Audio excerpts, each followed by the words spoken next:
हाय guys, welcome back. Spring Boot JPA use करते वक्त एक कॉमन मिस्टेक होती है। हम डेटाबेस से पूरी एंटिटी फेच कर लेते हैं इवन व्हेन हमें सिर्फ दो या तीन फील्ड्स चाहिए। फॉर एग्जांपल के लिए अगर एक हमारा यूज़र टेबल है और उसमें मल्टीपल फील्ड्स है जैसे आईडी, नेम, ईमेल और उसके रिलेटेड ऑर्डर्स, और हमें सिर्फ नेम और ईमेल ही चाहिए, हमारा आईडी का रिक्वायरमेंट नहीं है या फिर उसके ऑर्डर से रिलेटेड जो भी है वो भी रिक्वायरमेंट नहीं। तो फिर भी क्या करता है जेपीए, हमारा पूरा एंटिटी लोड करता है। इससे हमारा होता क्या है कि अननेसेसरी डेटा लोड हो जाता है और हमारे परफॉर्मेंस पे भी इम्पैक्ट आ सकता है। तो इस प्रॉब्लम को सॉल्व करने के लिए जेपीए में एक कंसेप्ट होता है जिसे कहते हैं हम प्रोजेक्शन। तो प्रोजेक्शन होते क्या है? सिंपल वर्ड्स में प्रोजेक्शन का मतलब होता है कि डेटाबेस से सिर्फ रिक्वायर्ड फील्ड्स फेच करना instead of loading the entire. इससे क्या होगा, डेटा ट्रांसफर हमारा कम होता है, क्वेरी फास्टर हो जाती है, एप्लीकेशन मेमोरी यूसेज भी कम हो जाता है। तो सबसे पहले जैसे अब हमारा ये यूजर एंटिटी है, तो यहाँ पे multiple fields ID, name, email. मेरे को सिर्फ नेम और ईमेल चाहिए, मेरे को आईडी की रिक्वायरमेंट ही नहीं है। तो हम अगर यूजर्स, जैसे हमने यहाँ पे अभी normal fetch user repository dot find all कर, इससे क्या होता है, पूरा जो एंटिटी है हमारा वो फेच होता है। तो इससे सारे कॉलम्स आ जाएंगे इवन हमें सिर्फ नेम और ईमेल की ही रिक्वायरमेंट हो। तो इसका सबसे पहला अप्रोच जो हमारा प्रोजेक्शन का, तो वो होता है इंटरफेस बेस्ड प्रोजेक्शन। तो अभी इंटरफेस बेस्ड प्रोजेक्शन हम करते कैसे? तो यहाँ पे मैंने यूजर समरी करके प्रोजेक्शन बनाया है, एक इंटरफेस बनाया है, ठीक है, और उसमें दो मेथड्स डिक्लेयर करें, गेट नेम और गेट ईमेल। तो यहाँ हमने क्या करा है, सिर्फ इंटरफेस बनाते हैं और गेटर्स डिक्लेयर करते हैं जो हमारे हमें रिक्वायर्ड है। जैसे हमने नेम और ईमेल के लिए थे तो हमने नेम और ईमेल किया। और हमारी जो रिपोजिटरी है, जैसे हमारा यूजर रिपोजिटरी, उसमें हम एक मेथड लिखेंगे, ऑफ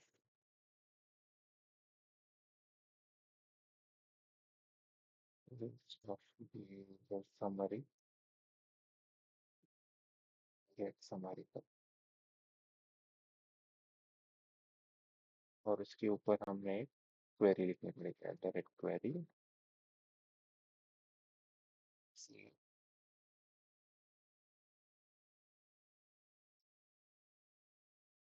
और प्लस नेम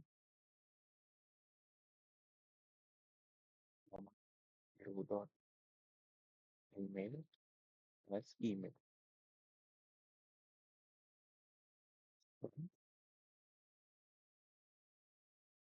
यूजर,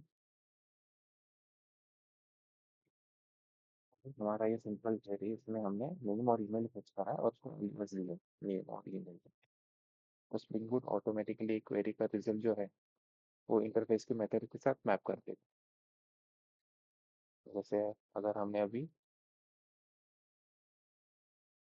ये हमारा सर्विस इम्प्लीमेंटेशन है, हमने इसको अभी चेंज कर दिया। तो in case of list of users हम लेंगे इसमें यूजर समरी पर,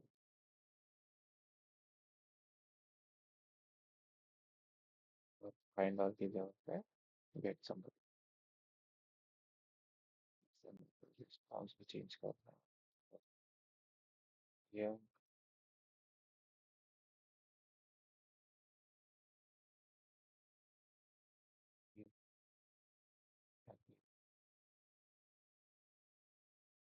अभी हमारा मेथड रेडी, तो हम अभी इसको क्या करते हैं, रन करते हैं कि हमारा यूजर समरी एक्चुअली आता भी है कि नहीं।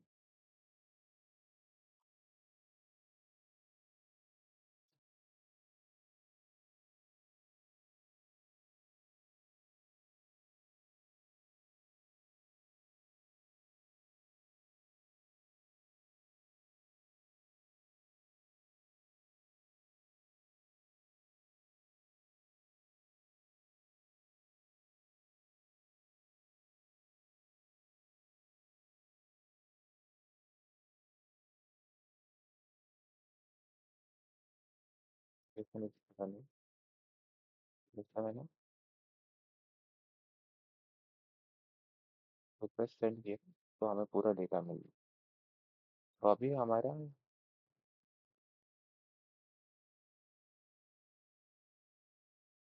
जो डेटा है, तो हमें यहाँ पे क्या मिला है, ईमेल और नेम।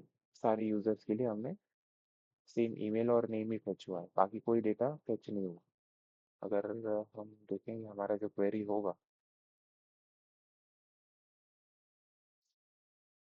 query, यहाँ पे भी हमारा सिर्फ ईमेल और नेम फेच हुआ है, बाकी एक्स्ट्रा कुछ नहीं किया। और इसका ही हमारे पास एक सेकेंड अप्रोच भी होता है, जैसे हम इंटरफेस यूज करते हैं, तो सेकेंड अप्रोच हमारा होता है डीटीओ बेस्ड प्रोजेक्शन। तो हम क्या करते हैं, एक सिंपल डीटीओ बना लेते हैं यहाँ पे। सो हमारा ये प्रोजेक्शन का पैकेज, इसमें एक न्यू डीटीओ बना लेते हैं, यूजर डीटीओ।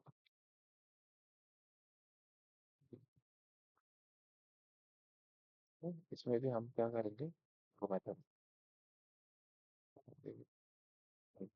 नेम और प्राइवेट, इसके साथ हमने एक कंस्ट्रक्टर भी बना।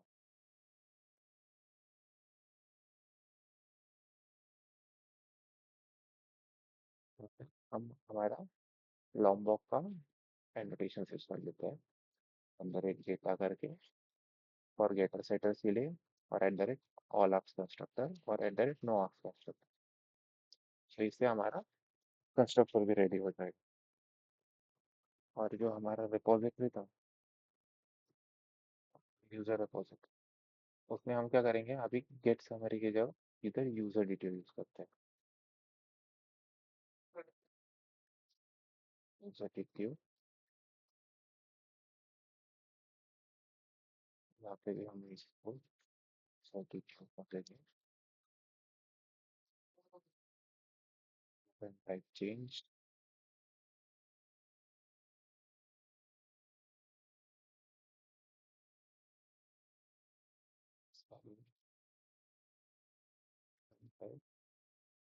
और इसको आराम से भी फिर से रन कर।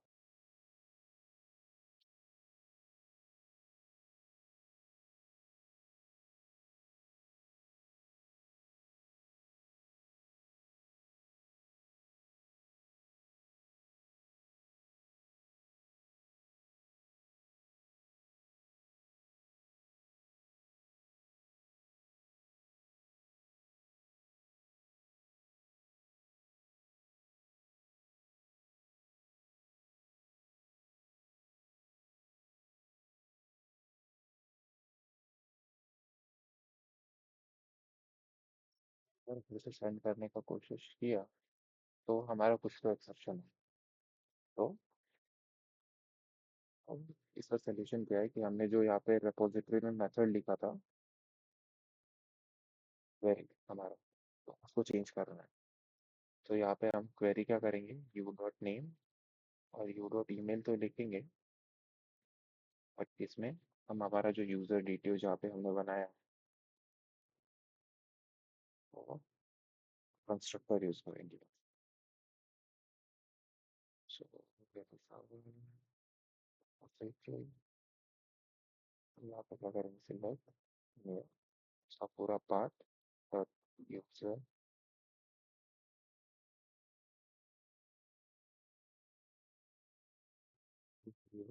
और ब्रैकेट में हम पास करेंगे dot name comma U dot email.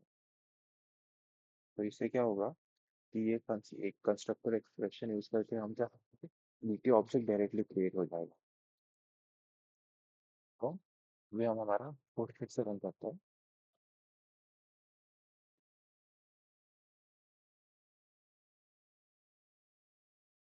और जब भी हम डीटीओ यूज करते हैं, तो हमें ऐसा कुछ एक्सप्रेशन लिखना मोस्ट ऑफ द केसेस में मैंडेटरी होता है, बिकॉज डीटीओ में हमें कंस्ट्रक्टर एंड ऑल सब देना पड़ता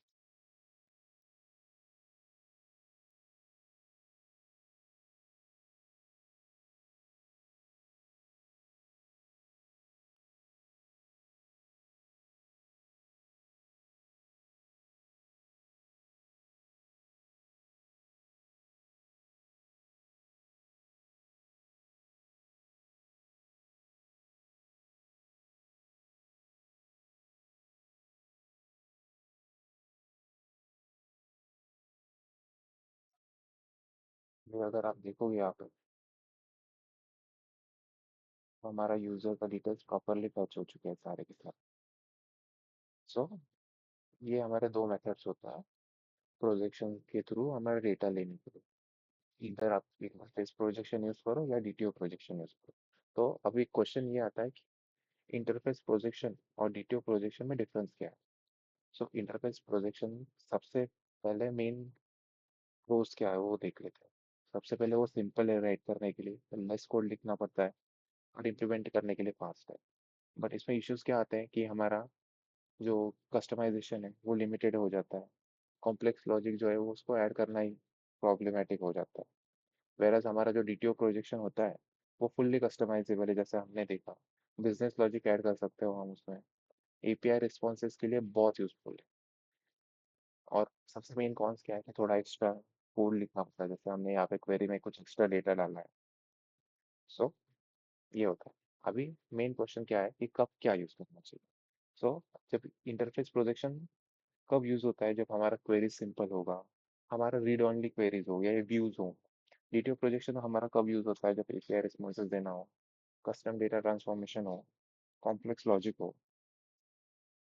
कब यूज़ होता है।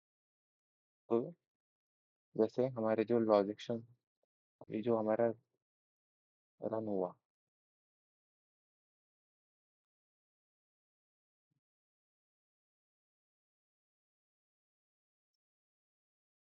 क्वेरी, तो यहाँ पे सिर्फ नेम और ईमेल ही फेच हुआ कि प्रोजेक्शन सिर्फ जो जितना रिक्वायर्ड कॉलम से उतना ही फेच कर रही है। इसकी वजह से क्या होता है, प्रोजेक्शन हमारा जो परफॉर्मेंस होता है वो ऑप्टिमाइज।